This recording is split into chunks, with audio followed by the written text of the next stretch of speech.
Welcome back to Invoke Dread. I am Elias Crowe.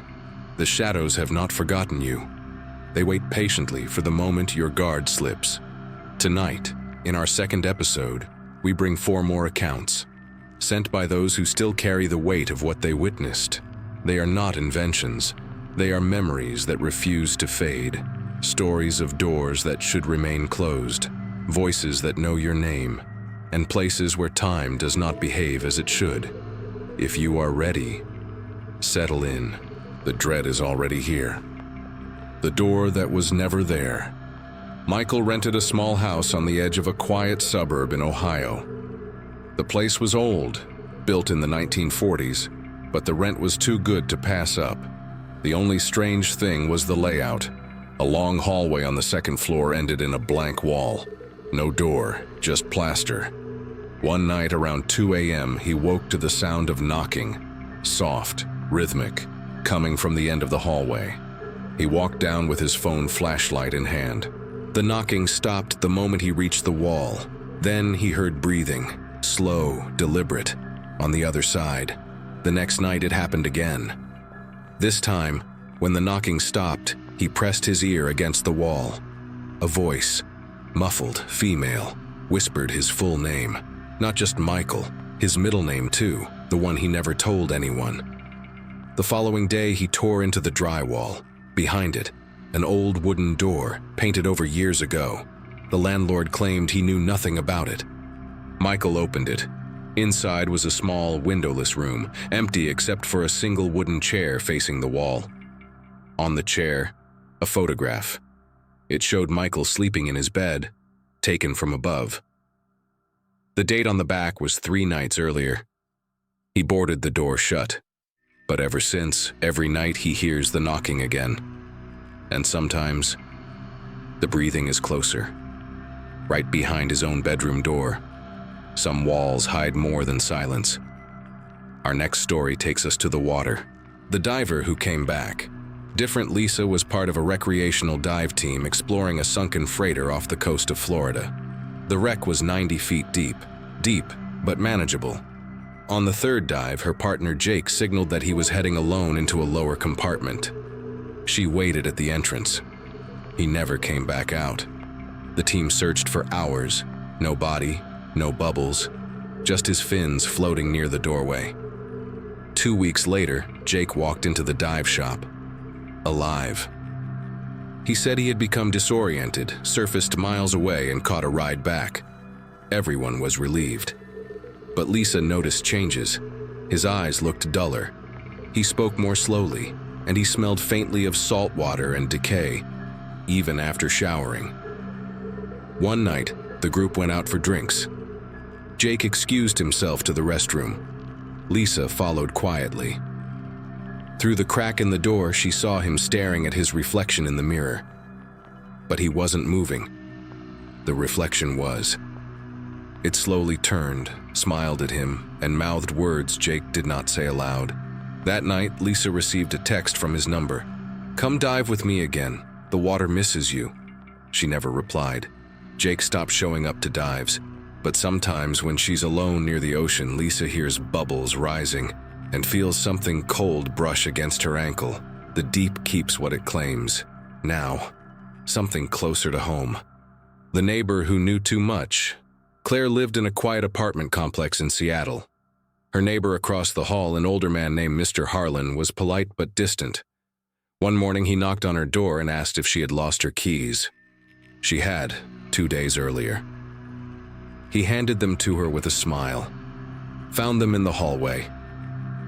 Over the next few weeks, small items began appearing outside her door. A coffee mug she thought she had lost. A scarf from her closet. A photo of her childhood dog. Each time, Mr. Harlan claimed he had found them somewhere. Then came the notes, slipped under her door at night. "I like how you sing in the shower. You should close your blinds tighter. I heard you crying last night. It's okay. I'm here." Claire installed a camera. The footage showed Mr. Harlan standing outside her door for hours, motionless, watching. When she confronted him, he denied everything. "I've been traveling," he said. The camera's timestamp proved otherwise. She moved out. Months later, she received a package. Her old keys, the scarf, the photo, and a new note. Welcome back. The return address, her new apartment. Some neighbors never truly leave. Our final story tonight is the quietest, and perhaps the coldest. The radio that answered back. Ethan found an old AM radio in his grandmother's attic after she passed away. It was heavy, made of bakelite from the 1950s. He plugged it in out of nostalgia. At first, just static. Then a faint voice, clear but distant, said his name. He thought it was some strange broadcast, but the voice kept talking. It described his day, what he ate, what he wore, the argument he had with his girlfriend, all in real time. One night the voice said, "Turn around." Ethan turned. There was nothing there. The voice laughed, soft, familiar. It sounded like his grandmother. But she had died alone in that house, 3 years earlier. He unplugged the radio. The voice continued. From inside his head, it never stopped. Ethan no longer sleeps. He just listens. Because if he tries to silence it, the voice gets louder. And that concludes tonight's invocation. 4 accounts, 4 reminders that the ordinary can fracture at any moment. If these stories have left a mark on you, if something similar has happened in your life, send it to invokedreadstories@gmail.com, mail to .invokedreadstories@gmail.com. I, Elias Crowe, will review them carefully. You, the ones that truly invoke dread, will be shared. Subscribe if the darkness calls to you. Turn on notifications, because dread never announces its arrival. It simply arrives. Until next time, keep listening. This is Invoke Dread. I am Elias Crowe. Good night. Here is your fully translated and reorganized version in natural American English, formatted smoothly for narration. The reflection that stayed behind. Rebecca had always been careful with mirrors. After her mother died, she inherited the family home in rural Pennsylvania. The house had a large antique mirror in the master bedroom, floor to ceiling, framed in dark oak. Years earlier, her mother had warned her, never leave it uncovered at night. Rebecca assumed it was just superstition. The first few weeks were quiet. Then she began to notice the reflection didn't always match her perfectly. A blink delayed by half a second. A slight tilt of the head she hadn't made. At first, she blamed exhaustion. One night, she stood in front of the mirror brushing her hair. Her reflection kept brushing, even after she stopped. Rebecca stepped back. The reflection stayed exactly where it was, still brushing, smiling faintly. It looked like her, but the eyes were wrong, too wide, too empty. She covered the mirror with a heavy blanket. That night, she woke to the sound of brushing, soft bristles sliding through hair, coming from beneath the blanket. She ripped it off. The reflection was still there, now closer to the glass, hand raised as if pressing from the other side, but Rebecca was already across the room. The next day, she tried to smash it. The hammer bounced off. No cracks, no sound. The reflection simply watched her, unblinking. Rebecca left the house that week. She still sees her reflection sometimes, in shop windows, car mirrors, puddles. It always smiles first, and it's always a little closer than it should be. Some reflections remember us longer than we remember them. One more story tonight, perhaps the one that will stay with you the longest. The voice in the static. Daniel worked night security at an abandoned factory on the outskirts of Detroit. The place had been shut down for decades. Rusted machines, broken windows, silence except for the wind. He carried an old walkie-talkie to check in with the main office. It barely worked, mostly static.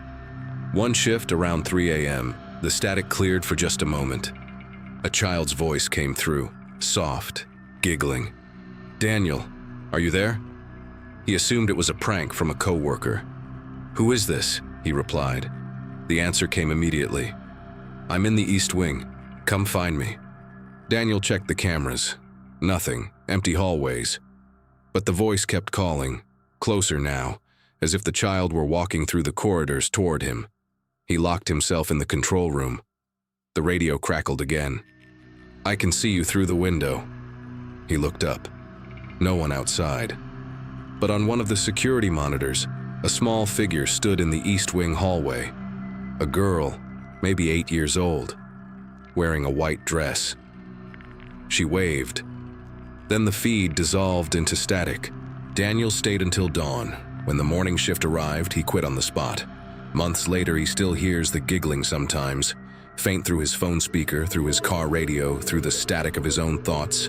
And every time the voice asks the same question, "Daniel, are you there? 6 accounts tonight. 6 fractures in the ordinary world. If any of these stories have stirred something inside you, if you've heard a voice, seen a reflection, felt eyes where there should be none, send it to invokedreadstories@gmail.com. Mail to invokedreadstories@gmail.com. I, Elias Crowe, read every word. The ones that truly invoke dread will find their way here. Subscribe if you want to keep listening. Turn on notifications, because the darkness doesn't rest, and neither do we, until the shadows speak again. This is Invoke Dread. I am Elias Crowe. Sleep, if you can. Nari. The photograph that changed. Tyler found an old Polaroid camera at a flea market in rural Texas. It was cheap, $10, and still had film inside. He took a few test shots around his apartment, the kitchen, the hallway, his sleeping cat. Nothing unusual. The next morning he developed the photos. He still had a small darkroom setup from college. One image caught his attention, a selfie he had taken in the bathroom mirror. In the background, behind him, stood a tall figure wearing a long coat. The face was blurred, but it definitely hadn't been there when he took the photo. He laughed it off. Double exposure, dust, something explainable. That night he took another photo. Same mirror, same pose. When he developed it, the figure was closer, almost touching his shoulder. Over the next week, every picture he took with that camera showed the figure moving nearer. In the kitchen, standing beside the fridge. In the bedroom, sitting at the edge of the bed. In the living room, leaning against the wall, head tilted. Tyler stopped using the camera. He locked it in a drawer. But one morning, he found a new photo on his nightstand. Undeveloped film he hadn't shot. He developed it in a panic. It showed him sleeping. The figure stood directly over him, hand stretched toward his face. The date stamp at the bottom read, "Tonight." He burned the camera. He burned every photo. But sometimes, when he looks in mirrors or takes selfies on his phone, he swears he sees it again. A little closer each time. Some memories capture more than light. One last story to close this long night.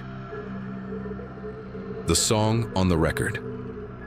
Maria inherited a collection of vinyl records from her grandfather, who died alone in a small apartment in Sao Paulo. Most of them were jazz and bossa nova, nothing unusual. But one record had no label, just a plain black sleeve. Curious, she played it late one night. The needle dropped, static for a few seconds. Then a woman's voice began singing softly in Portuguese, a lullaby Maria vaguely remembered from childhood, but slower now. Sadder. She listened, mesmerized. Then the voice said her name, her full name, even her middle name, the one no one used. Maria Luisa. Don't be afraid. The song continued. But now it described her day, what she ate, the argument with her sister, the dress she wore. All perfectly timed to the melody. Maria lifted the needle. Silence. She played it again. This time the voice sounded closer, almost whispering through the speakers. I've been waiting for you to come home.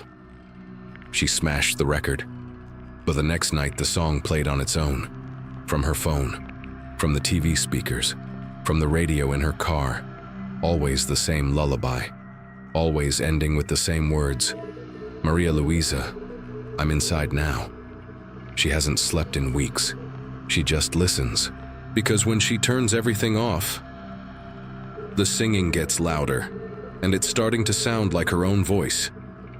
8 accounts tonight. 8 cracks in the veil between what is real and what should not be. If these stories have burrowed into your mind, if something similar has happened to you, don't keep it inside. Send it to invokedreadstories@gmail.com. Mail to invokedreadstories@gmail.com. I, Elias Crowe, will listen. And if it truly invokes dread, it will be shared here. Subscribe if you wish to descend further. Turn on notifications. The night is long, and dread is patient. Until we meet again in the dark. This is Invoke Dread. I am Elias Crowe. Good night, if you can find it.